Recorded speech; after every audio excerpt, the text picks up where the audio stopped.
It's another beautiful day in the cottage garden, and today we're going to be taking a look at some perennial plant combinations. Now, it can be hard sometimes to design your garden and make everything sort of match really nicely, go well together. There's so many different colors of plants and perennials to choose from, so I wanted to maybe give a little advice, some tips and tricks on some really good perennial plant combinations that I hope you will love. So let's check these out. By the way, I wanted to say thank you so much for 2,000 subscribers. I'm so grateful to have you all here watching and enjoying the content. I'm going to set my new goal now to 3,000 subscribers. If we can do that, that would be amazing. So if you haven't already, definitely consider subscribing if you enjoy garden content. I'd really love to have you here. That would be fantastic. One of my favorites that I always rave about in my videos is this particular combination, which is the orange Geum Totally Tangerine, the dark purple Salvia caradonna, mixed in with the beautiful Nepeta, which I did have to cut back. So here's a Nepeta that's actually in bloom. So yeah, we have the combination of the orange with the purple, which just contrasts off each other so nicely. It goes together so well. We have the lighter purple with the Nepeta, which kind of sits in the middle of them and just works. And you can even add to this combination and pair it with this, which is Perovskia Blue Spire. It's kind of a type of salvia, I believe. It's got this silvery foliage, which again, just contrasts so nicely. You can see the whole combination here pretty much, and I just think it works together so well. This is one of those combinations that is just perfect for a cottage garden in my opinion, and you can repeat it again and again. Like I've got one here, but then I've also got one over here, as you can see. I just think all of these colors just work. They just work. They're so perfect together, and that's something that I absolutely love about them. So definitely a perennial combination to have in your garden. Now this can apply to lots of different types of plants, but this combination I love is the yellow and blue, or yellow and sort of purpley colors. So here we've got the Nautia R. Venus, which is very similar to a scabious, with the Achillea yarrow gold plate. The yellow and blue combination just works so well.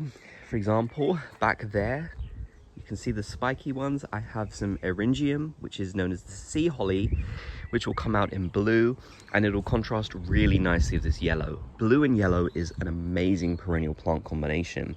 Once again, I have the Perovskia Silver Spire with its lovely blue purplish flowers right next to the yellow as well.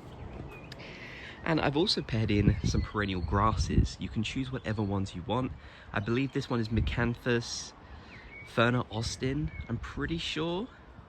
I think that's the correct pronunciation, but yeah, you can use pretty much any sort of tall perennial grasses that you like. It gives you that prairie look. I just love this scabious, this Nautia, just blowing in the wind alongside the grass, and the yarrow weaving in and out. The colors work really well, but also the types of plants work really well together, because obviously I'm mostly talking about colors in this video, but I am also going to be talking about whether these plants actually go together well. And in my opinion, they go together so well. That's sort of another combination you could do. Any type of yarrow or Achillea with tall perennial grasses.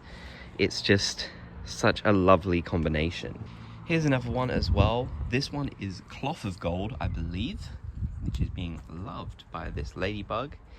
And again, I've got this paired with bluish sort of plants. We've got Geranium Johnsoni's Blue, which is just coming into flower.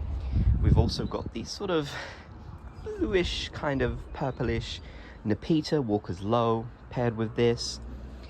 And again, I've got the Perovskia Silver Spire coming up in the middle, which will just pair so nicely with this particular one. So that sort of combination of silvery foliage with bluish colors, purplish bluish colors, and yellows, I just think it works so magnificently. It's one of my favorite combinations. How about a tall combination? So here we have Verbena bonariensis, a very popular tall plant which can grow up to just above 6 foot, I believe.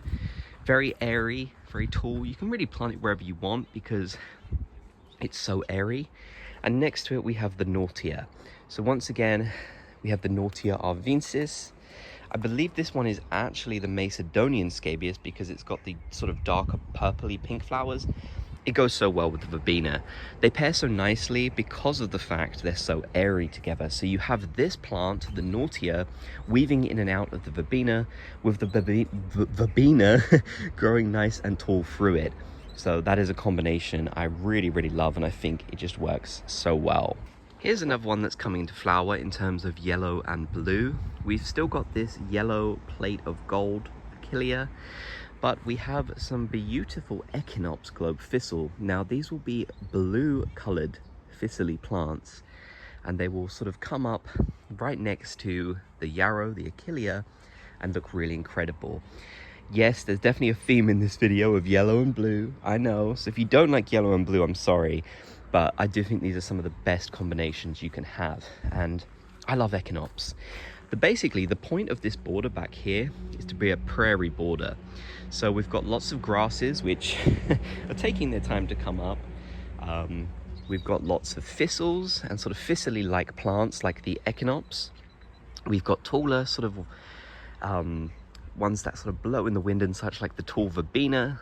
We've got the classic yarrow, and we also have lots of echinacea as well, if I can find one. I mean, none are in flower just yet, but this will be the Echinacea purpurea magnus. So that purple color along with the blue of the Echinops is a combination that I really, really love. I think it's such a good one. And again, it's perfect prairie planting, you know, everything sort of blowing in the wind and everything weaving in and out of each other. Lots of things growing nice and tall and looking very sort of natural. And also lots of plants in here that love dry conditions. So if you have very dry soil and you don't want to be on top of watering things 24/7, I highly recommend planting some of these together because, yeah, they'll really enjoy being in a border together and having that combination. I know right now this border just looks absolutely crazy, which it is. It's kind of hard to get it on camera, to be honest. Maybe if I zoom out some more, you can kind of get a better idea, but for the time being, I'm just trying to let it all come through, and then hopefully the vision of it all will really start to appear. I also really like this combination here. This is just a personal favorite. There's no logic behind it, but we've got the combination of the Salvia Schneehugel, which is the white one at the back, with the dark purple Salvia caridona, that of course I've talked about a lot. And then we have the famous Geranium Roseanne. So that light sort of bluish purple alongside the dark purple with the white to really contrast, I think is such a nice combination. I don't know what it is about it in particular, but it's just one of those combinations that I really love. So definitely another one that I recommend. Before I end off, actually, I'm going to give you one more that I just spotted. We have the Brunera Jack Frost with those beautiful silvery leaves right next to the very lime leaves of the Alchemilla mollis, which has these beautiful lime green, almost yellowish flowers. This is a combination I really like. I think this pair works so well together, so I just wanted to include it before the end. So yeah, those are some of my favorite perennial plant combinations. There are so many different things that you can try in your own garden. It really depends on exactly what you're going for. But hopefully I've given you some good ideas of what types of plants you can pair together to have some really, really nice looks. So yeah, if you enjoyed, be sure to subscribe and let me know your thoughts in the comment section, and I'll catch you in the next video.